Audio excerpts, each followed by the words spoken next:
Olá, alunos do nono ano, tudo bem? Vamos começar a nossa aula de ensino religioso de hoje com o tema Ciência e Religião. E o subtema Fé e Razão, que fica para outra aula. Nós vamos estudar as duas. As duas visões conciliatórias, que é a fé, a razão, e logo em seguida a ciência e a religião, que nós vamos trabalhar. Albert Einstein, um judeu, foi um dos maiores cientistas do mundo, dos tempos modernos. E sempre exaltou a ideia de Deus. Ele sempre acreditou em Deus. Veja bem, cientista que estuda a ciência, mas ele sempre acreditando que existia Deus. Outra pessoa, Teilhard de Chardin, foi um padre católico que se tornou cientista, louvando a ciência como instrumento de conhecimento da realidade divina. Ambos, de pontos de vista diferentes, tinham uma visão de mundo científica e ao mesmo tempo religiosa. Muito raro se encontrar pessoas que acreditam nas duas coisas. Geralmente o cientista, ele não acredita em Deus. Mas esses dois, um padre e um cientista, um acredita na ideia do outro. Albert Einstein, o pai que deu a ideia de desenvolver a bomba atômica, o pai da relatividade, ele acreditava em Deus. E o padre Chardin também acreditava que a ciência poderia ajudar a religião, e uma se ajudando a outra. Dizia Einstein: ciência sem religião é aleijada, e religião sem ciência é cega. Olha, uma depende da outra. A meu ver, ciência não se purifica o impulso religioso do entulho do antropofismo, como contribui para uma especialização religiosa de nossa compreensão da vida.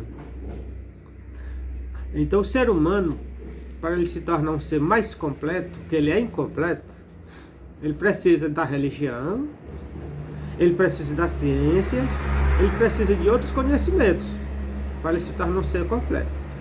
Então é interessante nós analisarmos que sem essas duas fica um vazio. Esse vazio ele tem que ser preenchido.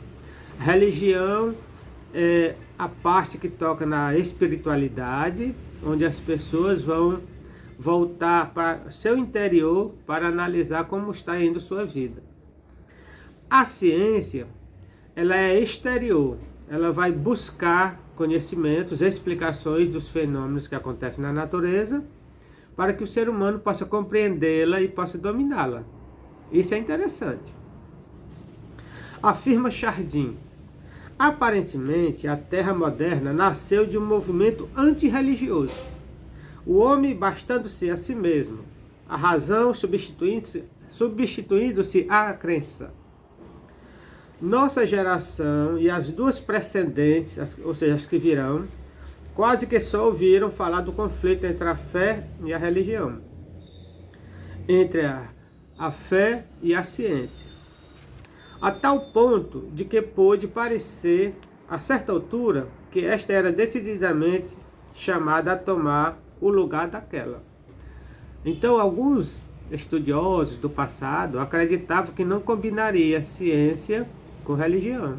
Uma iria substituir a outra, uma iria confrontar a outra. Mas provou-se o contrário. Ora, à medida que a tensão se prolonga, o conflito fica acirrado, é visivelmente sob uma forma muito diferente de equilíbrio na eliminação, nem na dualidade, mas na síntese, que parece haver de se resolver o conflito. Após quase 2 séculos de lutas apaixonadas, nem a ciência nem a fé conseguiram diminuir-se uma a outra. Mas muito pelo contrário, torna-se patente e não se poderiam desenvolver normalmente uma sem a outra. E isto pela simples razão de uma mesma vida animada a ambos. Então isso é interessante. Todas dão vida, todas dão conhecimentos, todas cresce o ser humano e desenvolve. Religião e ciência, as duas faces conjugadas de um mesmo ato, completa o conhecimento. Foi o que eu falei para vocês. Uma precisa da outra para o nosso conhecimento se expandir, se desenvolver. O único que pode abarcar para contemplá-los, medi-los e consumá-los, o passado, o futuro da evolução. Isso é muito importante nós analisarmos que a ciência, a religião, elas estão impregnadas no ser humano, não sai. O ser humano precisa estar dentro delas e elas estão no ser humano. O ser humano tem que saber dominá-la, saber administrá-la, domesticá-la. Dali ele tira proveito para o seu bem-estar e de toda a comunidade que está ao seu redor, sua família. Isso é muito importante porque a ciência e a religião, elas se completam, uma depende da outra, elas são interdependentes, mas dependem ao mesmo tempo. Então é interessante nós analisarmos que essas duas formam o ser humano evolutivo, está sempre em evolução. Vou ficando por aqui, na outra aula continuaremos.